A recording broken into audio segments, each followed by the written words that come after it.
ಎಲ್ಲರಿಗೂ ನಮಸ್ಕಾರ. ಈ ದಿನದ ಮೊದಲ ಕತೆ ಬುದ್ಧಿವಂತಿಕೆ ಎಂಬ ಶೀರ್ಷಿಕೆಯಡಿ ಈ ಕಥೆಯನ್ನು ಶುರು ಮಾಡ್ತಿದ್ದೀನಿ. ಒಂದು ಊರಿನಲ್ಲಿ ಒಬ್ಬ ರಾಜ, ಪ್ರಬಲ ರಾಜ, ದಕ್ಷ ರಾಜ, ಅತಿ ಹೆಚ್ಚಾಗಿ ಜನಗಳಿಂದ ಪ್ರೀತಿಯನ್ನು ಸಂಪಾದಿಸಿದಂಥ ರಾಜ, ಜನಗಳ ಏಳಿಗೆಗಾಗಿ ಯಾವಾಗಲೂ ಯೋಚಿಸುತ್ತಿದ್ದಂಥ ಒಬ್ಬ ರಾಜ. ಜನಗಳ ಏಳಿಗೆಗೋಸ್ಕರ ಅವನು ಯಾವ ಮಟ್ಟಕ್ಕಾದರೂ ಹೋಗ್ತಾ ಇದ್ದ, ಏನು ಬೇಕಾದರೂ ಮಾಡ್ತಾ ಇದ್ದ. ಅಂತಹ ಮನಸ್ಥಿತಿ ಇದ್ದಂಥ ರಾಜನ ಆಸ್ಥಾನದಲ್ಲಿ ಒಮ್ಮೆ ಇದ್ದಕ್ಕಿದ್ದಂತೆ ಬರಗಾಲ ಅನ್ನೋದು ಬರುತ್ತೆ. ಎಷ್ಟು ದುಡ್ಡನ್ನು ಹೊಂದಿಸಿದ್ರೂ ಕೂಡ ಜನರ ಹೊಟ್ಟೆ ತುಂಬಿಸೋದು ಕೂಡ ಕಷ್ಟ ಆಗುತ್ತೆ. ಜನಗಳಿಗೆ ಬೇಕಾದ ಅವಶ್ಯಕತೆಗಳನ್ನು ತೀರಿಸೋದು ತನ್ನ ಕರ್ತವ್ಯ ಅಂತ ಹೇಳಿ ತನ್ನಲ್ಲಿದ್ದ ಬೊಕ್ಕಸವನ್ನು ಕೂಡ ಖಾಲಿ ಮಾಡ್ಕೊಳ್ಳೋದಕ್ಕೆ ರೆಡಿ ಆಗ್ತಾನೆ ಆ ರಾಜ. ಎಲ್ಲ ಖಾಲಿ ಆದಮೇಲೂ ಕೂಡ ಜನಗಳ ಒಂದು ಏಳಿಗೆಯನ್ನು ಬಯಸ್ತಿದ್ದಂಥ ರಾಜ, ಏನಾದರೂ ಒಂದು ಇವರಿಗೆ ನಾನು ದಾರಿ ತೋರಿಸ್ಬೇಕು ಅನ್ನೋ ಯೋಚನೆಯಲ್ಲಿ ಇದ್ದಂಥ ರಾಜ ಒಂದು ಸಲ ಏನು ಮಾಡ್ತಾನೆ, ಪಕ್ಕದ ರಾಜ್ಯದ ರಾಜನಿಗೆ ಒಂದು ಪತ್ರ ಬರೀತಾನೆ. ಆ ಪತ್ರದಲ್ಲಿ ಹೀಗಿತ್ತು: ರಾಜ, ಈ ಥರ ತಮ್ಮ ರಾಜ್ಯದಲ್ಲಿ ಒಂದು ಬರಗಾಲದ ಪರಿಸ್ಥಿತಿಯಿಂದ ಜನರು ಕಂಗೆಟ್ಟು ಹೋಗಿದ್ದಾರೆ. ರಾಜನಾಗಿ ಪ್ರಜೆಗಳ ಪಾಲನೆ ಮಾಡೋದು ನನ್ನ ಕರ್ತವ್ಯ, ಅವರು ನನ್ನ ಮಕ್ಕಳಿದ್ದಂತೆ. ಆದ್ದರಿಂದ ನಿನ್ನ ರಾಜ್ಯದಿಂದ ನನಗೆ ಸ್ವಲ್ಪ ಧನ ಸಹಾಯವನ್ನು ಬಯಸ್ತಾ ಇದ್ದೀನಿ.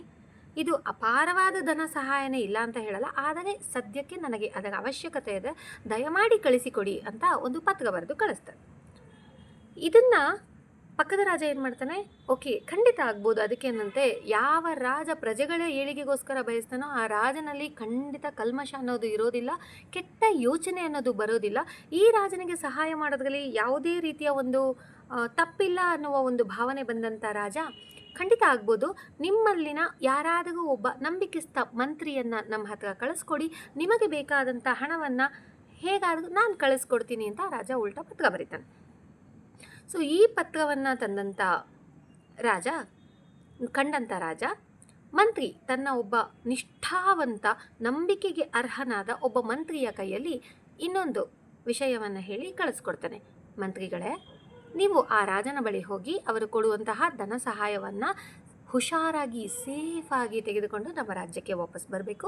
ಇದು ನಿಮ್ಮ ಮೇಲೆ ಇರುವಂತಹ, ನಾನು ಕೊಡ್ತಾ ಇರುವಂತಹ ಅತಿ ದೊಡ್ಡ ಜವಾಬ್ದಾರಿ ಅಂತ ಹೇಳಿ ಕಳಿಸ್ತಾನೆ. ಮಂತ್ರಿ ತುಂಬ ಯೋಚನೆ ಮಾಡ್ತಾನೆ. ಓಕೆ, ಇದು ನನ್ನ ಮೇಲೆ ಬಂದಿರುವಂಥ ಜವಾಬ್ದಾರಿ ಅಂದ ಮೇಲೆ ನಾನು ಇದನ್ನು ತುಂಬ ನಿಷ್ಠೆಯಾಗಿ ನಿರ್ವಹಿಸ್ತೀನಿ ಅಂತ ಹೇಳಿ ರಾಜನಿಗೆ ಮಾತು ಕೊಟ್ಟು ತನ್ನ ಜೊತೆಗೆ 3 ಜನ ಸೇನಾಧಿಪತಿಗಳನ್ನು ಕರೆದುಕೊಂಡು ಹೋಗ್ತಾನೆ. 3 ಜನ ಒಂಥರ ತುಂಬ ಶ್ರೇಷ್ಠವಾದ ಯೋಧರನ್ನು ಕರ್ಕೊಂಡು ಹೋಗ್ತಾನೆ. ಏನೇ ಆದರೂ ರಾಜ್ಯಕ್ಕೋಸ್ಕರ ಪ್ರಾಣವನ್ನು ಕೊಡೋಕ್ಕೆ ರೆಡಿಯಾಗಿದ್ದಂಥ 3 ಜನ ಸೈನಿಕರನ್ನು ತನ್ನ ಜೊತೆ ಕರ್ಕೊಂಡು ಹೋಗ್ತಾನೆ. ಈ ವಿಷಯ ನಿಮಗೆ ಗೊತ್ತಿರುತ್ತೆ, ಮನೆಯಲ್ಲಾಗಲಿ, ರಾಜ್ಯದಲ್ಲಾಗಲಿ, ಪ್ರಪಂಚದಲ್ಲಾಗಲಿ, ನೀವು ಏನೇ ಮಾಡೋಕ್ಕೆ ಹೋಗಿ ಯಾರಾದರೂ ನಿಮ್ಮನ್ನು ತಡೆಯುವಂತಹ ರಾಜದ್ರೋಹಿಗಳು ಅಂತ ಹೇಳ್ಬೋದು, ಅವರು ನಮ್ಮ ಸುತ್ತಾನೇ ಇರ್ತಾರೆ. ಈವನ್ ಆ ರಾಜನ ಸುತ್ತದಲ್ಲೂ ಕೆಲವು ರಾಜದ್ರೋಹಿ. ಈ ವಿಷಯವನ್ನು ಹೇಗಾದರೂ ಒಂದು ಬಲ್ಲ ಮೂಲಗಳಿಂದ ತಿಳಿದುಕೊಂಡು ಊರಿನ ನರಸಪ್ಪ ನಾಯಕ ಅನ್ನುವವನಿಗೆ ವಿಷಯ ಮುಟ್ಟಿಸ್ತಾರೆ. ಮಕ್ಕಳೇ, ನರಸಪ್ಪ ನಾಯಕ ಯಾರು ಗೊತ್ತಾ? ಆ ಊರಿನಲ್ಲಿದ್ದಂಥ ಒಬ್ಬ ಭಯಂಕರ ಕೇಡಿ, ದರೋಡೆಕೋರ. ಅವನು ಯಾರು ಎಲ್ಲಿಂದ ಹೇಗೆ ದುಡ್ಡನ್ನು ತಗೊಂಡು ಹೋಗ್ತಾರೆ, ತಲುಪಿಸ್ತಾರೆ, ಎಲ್ಲ ವಿಷಯಗಳನ್ನ ಕಲೆಕ್ಟ್ ಮಾಡ್ಕೋತಾನೆ. ಆ್ಯಂಡ್ ಈ ದುಡ್ಡನ್ನು ಹೇಗಾದರೂ ಮಾಡಿ ನಾನೇ ಹೊಡಿಬೇಕು ಅಂತ ತೀರ್ಮಾನ ಮಾಡ್ತಾನೆ. ಅಲ್ಲಿಂದ ವಿಷಯ ತಿಳ್ಕೊಂಡು ಮಂತ್ರಿ ರಾಜ್ಯದಿಂದ ಹೊರಗಡೆ ಹೊರಡ್ತಿದ್ದಂಗೆ ಅವನನ್ನು ಕಾಡಿನ ಮಧ್ಯದಲ್ಲಿ ಹಿಡಿದಾಕಿ ಒಂದು ಮೂಲೆಯಲ್ಲಿ ಕಟ್ಟಾಕಿ ಅವರ ವೇಷಭೂಷಣಗಳನ್ನೆಲ್ಲ ಕಿತ್ಕೊಂಡು ತಾನೇ ಆ ರಾಜ್ಯದ ಮಂತ್ರಿ ಅಂತ ಹೇಳ್ಕೊಂಡು ಪಕ್ಕದ ರಾಜನ ಮುಂದೆ ಹೋಗಬೇಕು ಅಂತ ಥಿಂಕ್ ಮಾಡ್ತಾರೆ. ಮಂತ್ರಿಗಳನ್ನ ಹಿಡಿದಾಕಿದ್ದಾಗಿದೆ, ವೇಷಭೂಷಣಗಳನ್ನ ಬದಲಾಯಿಸ್ಕೊಂಡಿದ್ದಾಗಿದೆ, ಈಗ ರಾಜ್ಯಕ್ಕೆ ಹೋಗಬೇಕು. ತಕ್ಷಣ ಈ ದರೋಡೆಕೋರನ ಜೊತೆಯಲ್ಲಿದ್ದ ಅವನ ಒಬ್ಬ ಸೇವಕ ಅಂತ ಹೇಳ್ಬೋದು, ಸೇವಕ ಒಂದು ಪ್ರಶ್ನೆ ಕೇಳ್ತಾನೆ. ನರಸಪ್ಪ ನಾಯಕರೇ, ಅಲ್ಲಿ ಹೋಗ್ತಿದ್ದೀರಾ ಸರಿ, ಆ ರಾಜ್ಯದ ರಾಜ ನೀವೇ ಮಂತ್ರಿ ಹೌದಾ ಅಲ್ವಾ ಅಂತ ಪರೀಕ್ಷೆ ಮಾಡಿದ್ರೆ ಏನು ಮಾಡ್ತೀರಾ? ಹೌದಲ್ವಾ, ಪರೀಕ್ಷೆ ಮಾಡಬಹುದು. ಸೊ ಅದಕ್ಕೆ ಏನು ಮಾಡಬೇಕು ನಾನು? ಓಕೆ, ಏನು ಮಾಡಬೇಕು? ಅವರು ಏನಾದರೂ ಕೇಳಿದ್ರೆ ನನ್ನ ಹೆಸರು, ನನ್ನ ವಿಳಾಸ ಪ್ರತಿಯೊಂದನ್ನ ಕರೆಕ್ಟಾಗಿ ಹೇಳಿ ಸಹಿ ಮಾಡೋದನ್ನು ಕಲಿಬೇಕು. ಈ ದರೋಡೆಕೋರನ್ಗೋ ಸಹಿ ಅಂದರೆ ಏನು ಅಂತಲೇ ಸರಿಯಾಗಿ ಗೊತ್ತಿರಲ್ಲ. ಇದನ್ನು ಹೇಗೆ ಕಲಿಯೋದು? ತಕ್ಷಣ ಅಲ್ಲಿಂದ ಆ ಊರಿನ ಪಂಡಿತರ ಹತ್ರ ಹೋಗ್ತಾನೆ. ಹುಷಾರಿಲ್ಲ ಅನ್ನೋ ನೆಪದಲ್ಲಿ ನಿಧಾನಕ್ಕೆ ಹೋಗ್ಬಿಟ್ಟು ಪಂಡಿತರ ಹತ್ರ ಕೇಳ್ತಾನೆ, ನನಗೆ ರಾಜ್ಯದ ಮಂತ್ರಿಗಳ ಹೆಸರನ್ನು ಸಹಿ ಮಾಡೋದನ್ನು ಹೇಳ್ಕೊಡಿ. ಪಂಡಿತರಿಗೆ ನಿಧಾನಕ್ಕೆ ಅನುಮಾನ ಬರುತ್ತೆ. ಕೇಳ್ತಾರೆ, ನಿನಗೆ ಮಂತ್ರಿಗಳ ಸಹಿ ಯಾಕೆ ಬೇಕು? ಇದರಲ್ಲಿ ಏನೋ ಇದೆ, ನಿಜ ಹೇಳು ಅಂದಾಗ ಕತ್ತಿನ ಕುತ್ತಿಗೆ ಹತ್ರ ಹಿಡಿದ್ಬಿಟ್ಟು ಕೇಳ್ತಾನೆ, ಹೇಳ್ಕೊಡ್ತೀರಾ ಇಲ್ವಾ? ತಕ್ಷಣ ಮಂತ್ರಿಗೆ ಭಯ ಆಗುತ್ತೆ.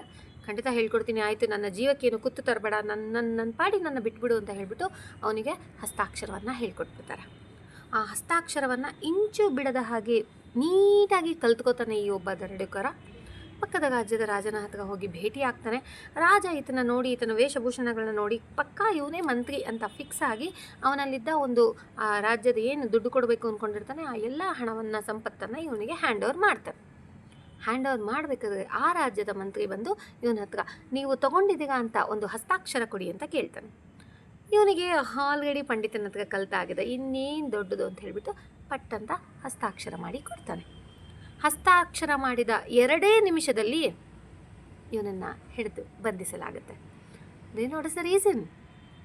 ಹಸ್ತಾಕ್ಷರದಲ್ಲಿ ಅವನು ಏನು ಮಾಡಿರ್ತಾನೆ, ದರೋಡೆಕೋರ ನರಸಪ್ಪ. ಇದು ಪಂಡಿತರು ತೋರಿಸಿದಂಥ ಬುದ್ಧಿವಂತಿಕೆ. ಕುತ್ತಿಗೆ ಹತ್ತಿರ ಕತ್ತಿ ಬಂತು ಅಂದ ತಕ್ಷಣ ಸತ್ಯನೇ ಹೇಳಬೇಕು ಅನ್ನುವ ಒಂದು ಏನೂ ನೆಸೆಸಿಟಿ ಅವರಿಗೆ ಇದ್ದಿದ್ದಿಲ್ಲ. ಆ ಮೂಮೆಂಟಲ್ಲಿ ಅವನಿಂದ ಹೇಗೆ ತಪ್ಪಿಸ್ಕೋಬೇಕು ಅನ್ನೋದನ್ನು ಬುದ್ಧಿವಂತಿಕೆಯಿಂದ ಯೋಚನೆ ಮಾಡಿ ಆ ಪಂಡಿತರು ಈ ನಿರ್ಧಾರವನ್ನು ತಗೋತಾರೆ. ಓಕೆ, ನಾನು ಖಂಡಿತ ಈ ಒಂದು ವಿಪತ್ತಿನಿಂದ ನನ್ನ ರಾಜ್ಯನ ಕಾಪಾಡಲೇಬೇಕು ಅಂತ ದರೋಡೆಕೋರ ಅಂತ ಹೇಳಿ ಅವನ ಹೆಸರನ್ನು ಹಸ್ತಾಕ್ಷರದಲ್ಲಿ ಹೇಳ್ಕೊಟ್ಟಿರ್ತಾರೆ. ಹಸ್ತಾಕ್ಷರ ಅಂದರೆ ಏನು ಅಂತಲೇ ಗೊತ್ತಿಲ್ಲದೆ ಇರೋ ನರಸಪ್ಪ ಅವನ ಹೆಸರನ್ನೇ ಅವನು ಆ ಥರ ಬರೆದು ಕೊಡ್ತಾನೆ. ಹೀಗಾಗಿ ಜೀವನದಲ್ಲಿ ಏನೇ ಒಂದು ಮೂಮೆಂಟ್ ಬರಲಿ, ಏನೇ ಒಂದು ಕಷ್ಟ ಬರಲಿ, ತಲೆ ಮೇಲೆ ಕತ್ತಿ ತೂಗಾಡ್ತಾ ಇದ್ದರೂ ಕೂಡ ಬುದ್ಧಿವಂತಿಕೆ ಅನ್ನೋದು ಇದ್ದರೆ 1 ಸೆಕೆಂಡಲ್ಲಿ ನಾವು ಅದರಿಂದ ಬಚಾವಾಗ್ಬೋದು. ಅದನ್ನು ಕಲಿಯೋದು ಜೀವನದಲ್ಲಿ ತುಂಬ ಮುಖ್ಯ. ಸೊ ಯಾವಾಗಲೂ think and talk, think and walk, think and do everything in your life. ಏನೇ ಮಾಡಿದ್ರು ಒಂದು ಸಲ ಯೋಚನೆ ಮಾಡಿ. ಎಲ್ಲೇ ಹೆಜ್ಜೆ ಇಡಬೇಕಾದ್ರೂ ಒಂದು ಸಲ ಯೋಚನೆ ಮಾಡಿ. ಏನೇ ಬರೀಬೇಕಾದ್ರೂ ಒಂದು ಸಲ ಯೋಚನೆ ಮಾಡಿ. ಯೋಚನೆ ಮಾಡಿ. ಬುದ್ಧಿವಂತಿಕೆಗೆ ಇರೋ ಪ್ರಾಶಸ್ತ್ಯ ಯಾವುದಕ್ಕೂ ಇಲ್ಲ. ನಮಸ್ತೆ.